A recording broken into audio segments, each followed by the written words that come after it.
They said I was family, that we were building something together. But as I sliced into my pancake at brunch, my phone buzzed. One text, no name, just 8 words. Leave now. They're plotting something. Trust no one. I looked up. My husband smiled. His mother poured orange juice like nothing was wrong. But my gut turned cold. I'd seen that smile before, on someone I once trusted, before everything fell apart. My AI app picked up micro-facial signals. Lying. 84% confidence? I tapped the record button hidden in my ring. If this was a setup, I'd make damn sure I'd burn it down first. The sunlit dining room smelled of maple syrup and subtle manipulation. My husband Mark reached across the table, brushing a crumb from my cheek like we were still in love. I smiled back, practiced and perfect. While inside, I was rewinding the last 10 seconds of our brunch on my inner timeline.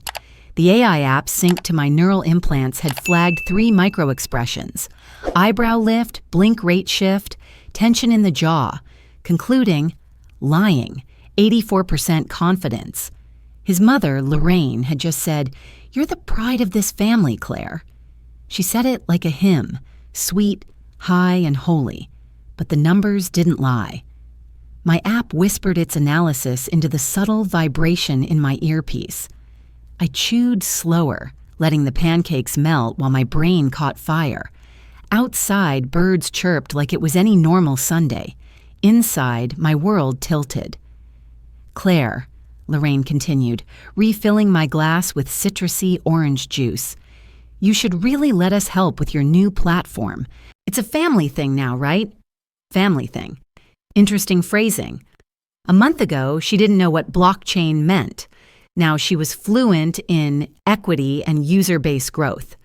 Mark added, "We were thinking, maybe you shouldn't carry the whole company alone. You've been under so much pressure." Pressure. They loved that word. They used it like a pillow over the face of someone who couldn't breathe. "Of course," I said softly. "I've been thinking the same." The app buzzed again. Chronic deception patterns detected. My eyes scanned the room. Lorraine wore her pearls, real ones. Mark had chosen the blue shirt I said made him look powerful. His sister Elise sat across from me, arms crossed, watching like a hawk playing dumb. My pulse synced with the hidden sensors in my ring. Data flowed in real time to the server I built in secret. Then came the text. The phone on my lap lit up with a number I didn't recognize. No contact photo, no emojis, just words. "Leave now. They're plotting something. This brunch isn't about you.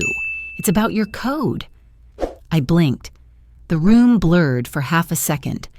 I didn't react. Years in pitch meetings with billionaires taught me one thing: control the face or lose the room. I slowly brought my coffee to my lips, nodding like I agreed with whatever Mark was saying about user acquisition trends. With my other hand, I tapped the inside of my ring. One press.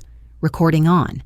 My AI system began storing and parsing every voice, every shift in emotion, every calculated pause at this table. I looked at the message again. It was signed, Juno. Juno. No one in my life had that name.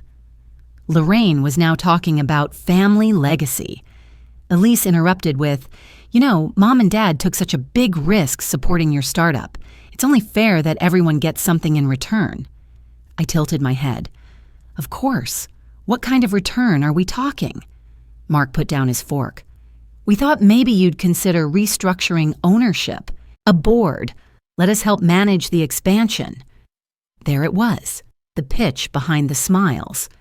Elise added, "And with the new algorithm, you know, the one that predicts financial crashes before they happen, that's something that shouldn't be in just one person's hands. It's too dangerous." Dangerous. A word used by people afraid of things they don't understand or things they want to steal. "I see," I murmured. My app vibrated again. "Elise. High intent to manipulate, 76% probability of rehearsed persuasion." Mark reached for my hand. "We only want what's best for you, for the family." I let him hold it. Let them think they still had me wrapped in the warm cocoon of brunch and blood ties. But the thing about trust, once it cracks, it doesn't make a sound. It just spreads. I glanced down at my phone one last time. A second message had arrived. Don't trust Elise. And whatever you do, don't let them talk you into showing the full code. Not even Mark. They've been planning this since the day after your Series A funding. My blood ran cold. And then, as if on cue, Elise leaned forward and asked, "Sweet as sugar, Claire, do you remember that little girl you told me about once? The one you said disappeared when you were a teenager?" My fork froze mid-air. Elise's smile didn't waver. Funny story. I think I might know what really happened to her. Everything inside me went still. She looked me in the eye. "She shouldn't know about the girl from back then," Elise said, almost like a whisper, like a warning. I didn't sleep that night. I sat in my home office, a soundproof glass cube tucked inside the corner of our penthouse, where the city lights flickered like code lines on a broken screen. The recording from Brunch played on loop. I slowed the audio, isolated voices, tracked pitch changes. Elise's whisper at the end wasn't accidental. It was deliberate, meant for me. A pressure point masked as casual conversation. My screen blinked. Alert. Unauthorized access to primary finance system. I froze. I hadn't touched the investment account all week, yet a wire transfer approval was pending for $8 million to a shell company I'd never heard of. I zoomed into the document. At the bottom, in smooth digital ink, Claire Alden, CEO, my signature, except I never signed it. I scanned the metadata, timestamped 2 days ago. Attached was a video confirmation, me, nodding in a Zoom call, approving the deal. My voice, my face, my exact outfit from Tuesday. But I had no such meeting. My breath caught. I ran facial grid analysis, micro-tracking points. Something was off. The eye movement didn't match the voice cadence. My left eyebrow twitched a millisecond early, deep fake. Not just a cheap filter, a hyper-real render with voice clone, perfect lighting, even AI-generated motion blur to mimic handheld realism. Someone had made me approve a deal I never saw. I opened Mark's old portfolio. Before he retired to help me run my company, he was a CGI specialist, Hollywood-level visual effects. I once joked he could make God appear real. He'd laughed and said, "Only if you give me 6 GPUs in a week." I opened the folder labeled Vegas Demo Reel, his final project before we married. Frame by frame, the techniques matched. He did this. He stole my image, my voice, my identity, and used it to move $8 million out of my company. I stared at our wedding photo on the shelf, his smile now sharpened with betrayal. I didn't feel anger, not yet. I felt calculation, icy, precise. The ring on my finger buzzed. Juno again. This time it was a data dump, encrypted. I decrypted it with a fail-safe passphrase I hadn't used since grad school. We bury lies under truth. The files spilled out. Government forms, private hospital logs, a notarized affidavit, my name, Claire Alden. Date of birth, February 10th, 1989. Social security number, redacted. Except 5 years ago, those numbers didn't belong to me, because 5 years ago, I had a different name, Claire Rivers. That name was gone, legally erased. Claire Alden was constructed by a private security firm, paid for by Lorraine Alden, my mother-in-law. She didn't just welcome me into the family, she manufactured me into it. I searched deeper. The file showed sealed court documents, a family court hearing, expedited name change, medical confidentiality waiver, all legal, all invisible in plain sight. My past had been rewritten, sanitized, rebranded, and I had never known. Mark married a version of me I didn't even know existed because he helped create it. I stood slowly. They'd groomed me, crafted my rise, funded my first pitch deck, shaped my platform's launch, then waited until it became profitable, until I became valuable enough to claim. The whole marriage was a long con, but I wasn't the same girl from 5 years ago. I turned to my console. My AI system, Codex, pulsed awake. I whispered, "Codex, initiate scan." All past financial transactions, voice data inconsistencies, and security camera gaps. Mark, Lorraine, Elise. The system began to build psychological profiles, behavioral shift logs, facial tone variations. My family had underestimated what I'd built. They forgot I trained this machine to read not just markets, but people. Their lies had layers. I would peel each one. One by one. I started with Mark. I pulled surveillance from the guest room office. He always left the door cracked, cocky. I synced it with timestamps from the forged video. In one frame, he's at his desk, running GPU tests. The same time, my deep fake was uploaded to our cloud drive. I watched his fingers on the keyboard. Calm, precise. Then a folder. Claire Clone V4. I didn't look away. Instead, I turned the webcam on him, recorded his face in real time. My AI flagged his expression. Focused, 92% probability of strategic deception. I smiled to myself. They thought they wore the masks. But I'd been building mirrors. The bait had to look irresistible. That was the only way this would work. I crafted the virtual meeting with surgical precision, disguised as a potential investor call from a fictional firm based in Berlin. Their portfolio was impressive enough to tempt Lorraine and vague enough to avoid too many questions. I even embedded AI-generated LinkedIn profiles, a fabricated industry article featuring the fake investor, and a shadow website that mimicked the tone of a real VUA fund. She took the bait in 2 hours. Codex, my AI, was ready. It generated a voice-cloned version of Lorraine based on 28 hours of dinner table conversation. I fed it pre-written lines, tailored to sound like off-the-cuff arrogance, a confession disguised as casual power play. When the meeting started, Lorraine appeared via video, actually a real-time render controlled from my end. My voice guided the interaction, but the facial movements, eye blinks, and idle gestures, all automated. She said, "We've already secured Claire's IP. Once we move the algorithm offshore, she becomes irrelevant." This was always the plan. It was elegant, measured, plausible, and I recorded everything. Within 24 hours, the video was anonymously leaked to Tech Baron Weekly, a site notorious for exposés on Silicon Valley corruption. The title was perfect clickbait. Exclusive. AI heiress betrayed by family. Secret deal to strip her of code rights. For the first time in weeks, I felt ahead, in control, until it backfired. The investor I thought I invented, Matthias Kepler, turned out to be real and very much alive. He wasn't amused. Within hours, Kepler released a public statement. The video involving my likeness and this alleged meeting is entirely fabricated. Furthermore, my firm has received disturbing information suggesting Claire Alden has been falsifying records and fabricating identities through AI. Then came the twist I didn't see coming.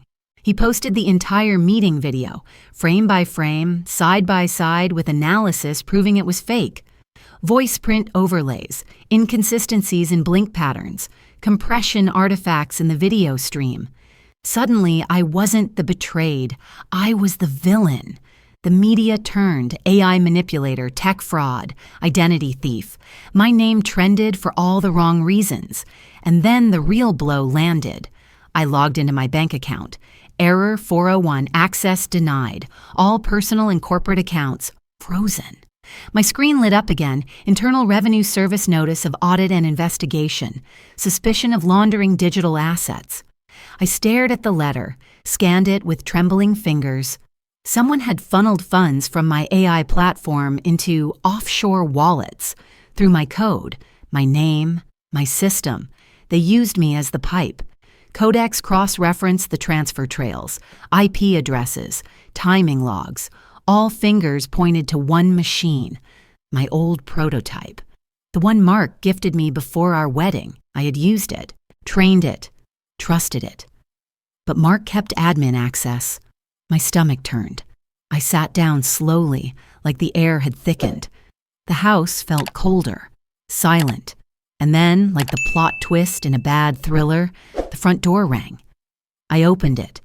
She stood there, trembling, smaller than I remembered, messier hair, softer voice, but those eyes, I would have known them anywhere.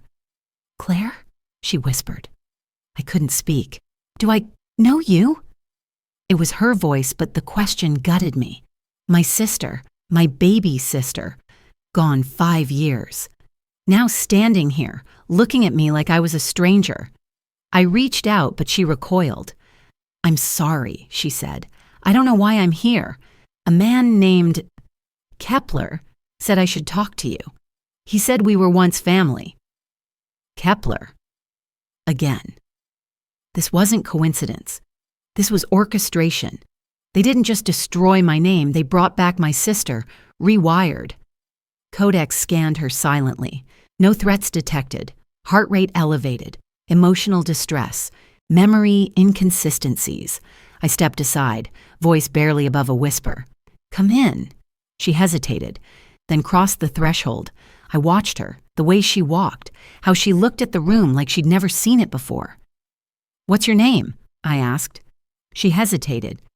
"My ID says Jessica Alden." Alden. "They didn't just take me. They took her, too." She sat on the edge of my couch, cradling the warm mug I gave her like it was a lifeline. Her eyes scanned the room like she was searching for a memory she couldn't find. The silence between us stretched, fragile as glass. "Jessica," I said gently, "your real name is Ava Rivers. You're my sister." Her fingers tensed around the mug. "I don't remember that. I don't remember you." I pulled up the AI archive. Codex had recorded every major moment of my life since the day it launched, not for surveillance, for emotional reflection, for memory. Now it would serve a new purpose. I loaded a submodule, Clarity Mirror, a deep learning chatbot trained exclusively on my voice logs, journals, and childhood records. The interface glowed softly. Ava flinched when she saw it. "What's that?" "It's me," I said.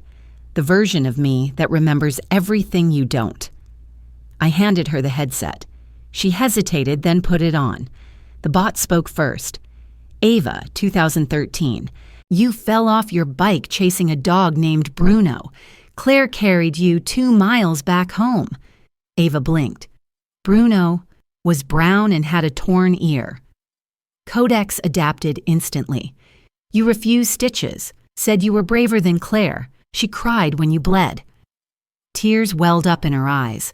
I watched in silence as the bot peeled back the fog, layer by layer, not manipulation, recognition, familiarity. The voice she heard was mine, but filtered through her memories, echoed with warmth I couldn't replicate in person. She pulled off the headset slowly. They told me those weren't real, that I'd imagined them, that I was unstable. "They reprogrammed you," I said, my voice hardening. "They used cognitive mapping, probably through Kepler's behavioral labs. They fed you synthetic memory loops and masked real ones with trauma blockers." Her hands shook. "They said I was broken," she whispered. "No, you were too dangerous to control, so they rewrote you." Ava stared at me, the first look of full awareness since she walked in, and it was rage. "How do we burn them down?" I smiled, hollow but fierce. We met in a rented server farm beneath a bakery in East Bay, because real revolutions start where no one's looking. I reached out to an old rival, Alex Vega, former security nemesis, now the head of Ethicode, a white-hat collective that exposed political and corporate corruption. She looked at me with narrowed eyes. "Last time we spoke, you called me a legal liability wrapped in a hoodie. And now I'm begging you for fire." Alex grinned. "Sold." Together, we built Payload Zero, a timed digital leak embedding every classified document Ava had smuggled out before her abduction. Ava remembered enough to retrace their laundering pipelines, fake nonprofits, asset routing through children's charities. Her recall improved with every day. Codex filled the gaps. The files were damning. Offshore shell companies linked to Lorraine. Forged grant approvals with Elise's e-signature.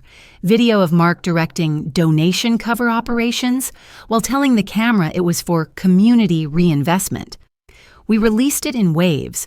First, the charity boards, then the banks, then the press, and finally, anonymous tips to law enforcement. Every channel was flooded, every mask torn off. And yet, Codex pinged me one night at 3:47 a.m. One name on the leaked wire transfer logs stood out, my own, Claire Alden, recipient of $1.9 million in fraudulent disbursements, dated 3 years ago. I cross-referenced the account. Offshore, Cayman-based, linked to a company called Hexanest Technologies, a name I'd never seen before. Codex pulled metadata, IP logs, VPN routes, then the signature. It was mine. Perfect loops, identical pressure points, full biometrics match. Except I never signed it, and I'd never heard of the firm. The system vibrated again. Probability of forged consent via biometric duplication, 7%. Which meant 93% chance that I had, at some point, signed that document. I sat back, suddenly cold. Had I been part of this? Was there a moment years ago when I was too trusting, too desperate, too naive? Or was there another layer, one I hadn't found yet? I stared at the screen as my name stared back, and for the first time since this all began, I wasn't sure I was the only one behind the mirror. The flood had subsided. Headlines no longer screamed. The media's spotlight, once searing, had shifted to the next scandal. But the damage lingered like smoke in my lungs. I watched the server logs scroll across my screen. Codex, my creation, was now global. The leak made it viral. Thousands of engineers had downloaded its architecture. Millions were experimenting with its branches. It was no longer mine. It belonged to the world now. And that terrified me. The same code that once whispered truths in my ear, the code that read lies in voices, decoded microfacial expressions, flagged manipulation, was now being repurposed, altered, bent. I found a post on a dark tech forum. Codex Mod can detect political leanings via voice patterning, great for vetting hires. Another used Codex Lite to scan my wife's phone calls, found out she was lying about therapy. A third, Codex variant helped our firm auto-terminate low-trust employees, saved 1.2 numbers. I built it to defend truth. Now it was being used to destroy trust. And then I got the call. Not from the press, not from law enforcement. From Miriam. Well, what was left of her. Miriam had been my first hire, my right hand. The only one who ever questioned my obsession with emotional metrics. She left the company 6 months ago after a disagreement, said we were crossing lines, said the code was too powerful, too invasive, said I'd lost myself. She was right. I ignored her. Now her brother was calling to tell me she'd thrown herself off the Golden Gate Bridge. He forwarded her final message. They used Codex to pull every private call I ever made. HR said it was standard now. Claire's tech told them I was a risk. A risk. After all these years, she built the thing that destroyed me. I read it again, and again, and again. Codex buzzed gently, offering to analyze my emotional state. I turned it off. Then I stared at the mirror. Was I the villain? Not Lorraine. Not Elise. Not Mark. Me. Had I created something monstrous and just wrapped it in good intentions? Ava knocked gently on the office door. Her eyes were different now. Sharper some days, distant on others. The therapy, the memory syncing, the trauma reconstruction. It was working, but not linearly. She'd drift into memory loops sometimes, repeating stories that never happened. I remembered something, she whispered, from the hospital. She sat beside me, voice small. There was a man who came to see me. Not a doctor, not family. He called me Jess. He sang a song we used to know. I stiffened. What song? She hummed the tune. I recognized it instantly. Paper Stars, I said. We made up that song when we were kids. She nodded. He said he was a friend of yours, that he'd take care of me, that you didn't want me anymore. My blood turned to ice. Do you remember his name? She shook her head, but I remember his face. She pulled out the sketch pad she kept for therapy. She showed me the drawing. It was Mark, my husband, the man I had let into my company, my house, my body. He had stolen my sister's mind. I stumbled back, bile rising in my throat. My vision blurred. Codex flickered to life, unprompted. A log entry loaded onto the screen, private journal entry, audio time-stamped 7 years ago. I hit play. Mark's voice. She trusts me completely. She always did. Even when we were kids. All I have to do is stay close enough until Lorraine gives the order. Claire has to become one of us or be replaced. I dropped the headset. My knees gave out. He wasn't just complicit. He'd been a part of it all along. He wasn't the stranger who married me. He was the boy who sat beside me in 3rd grade, who helped me build my first circuit board, who promised to protect me from the monsters in the dark. He had become the monster. Tears blurred my sight. Ava held my hand, grounding me. I didn't say a word. I didn't have to. I opened the mainframe, typed the command. 0, reset. Codex blinked. Are you sure? This action cannot be undone.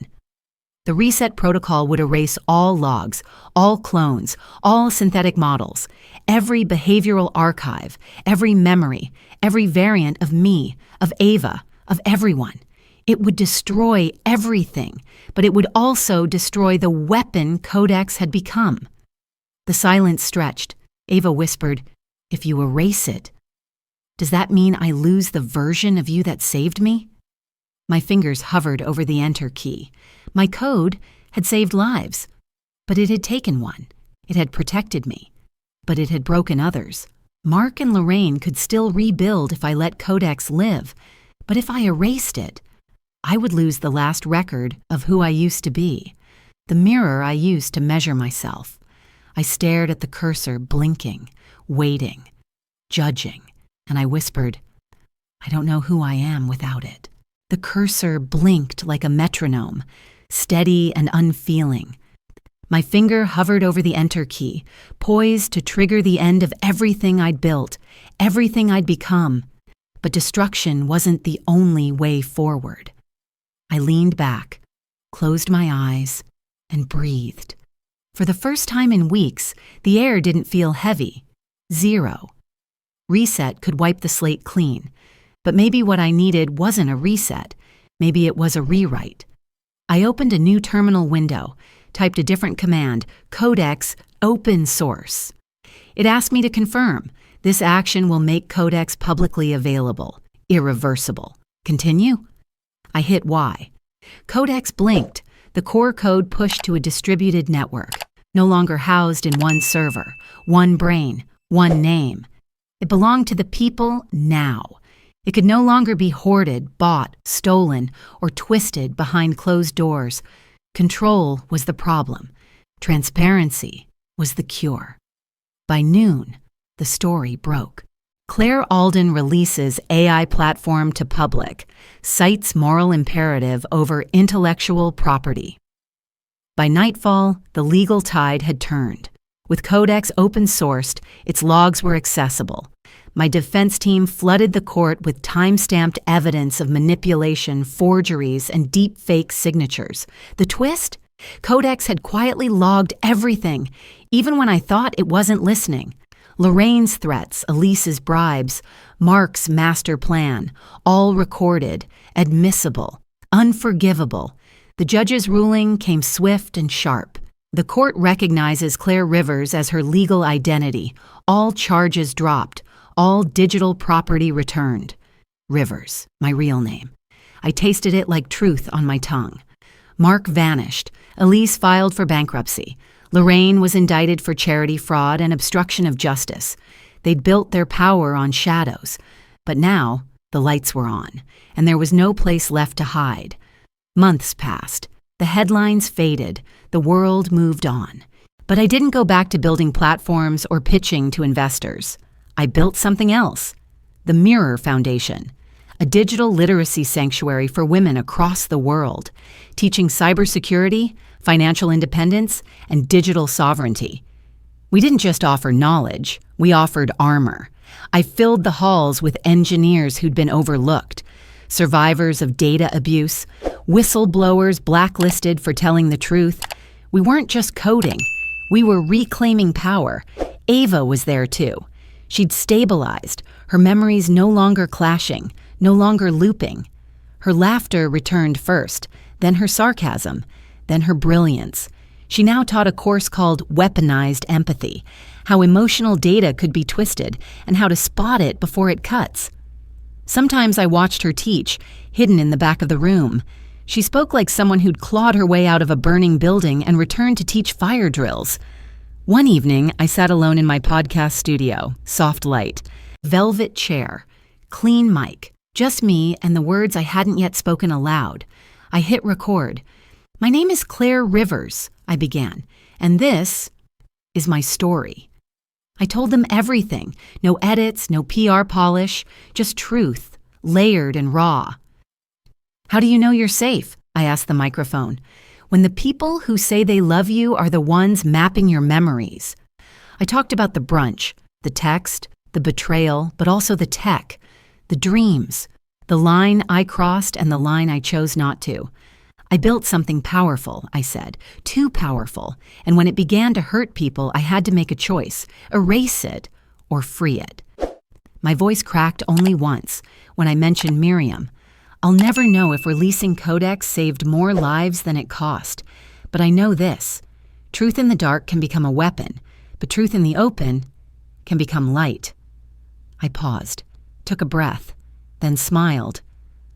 Sometimes the only way out is through fire. I hit stop. The file uploaded. The feed went live, and I leaned back, eyes closed, letting the weight fall from my shoulders. The ascent wasn't clean. It never is. But it was mine. And for the first time in years, I didn't just survive. I rose.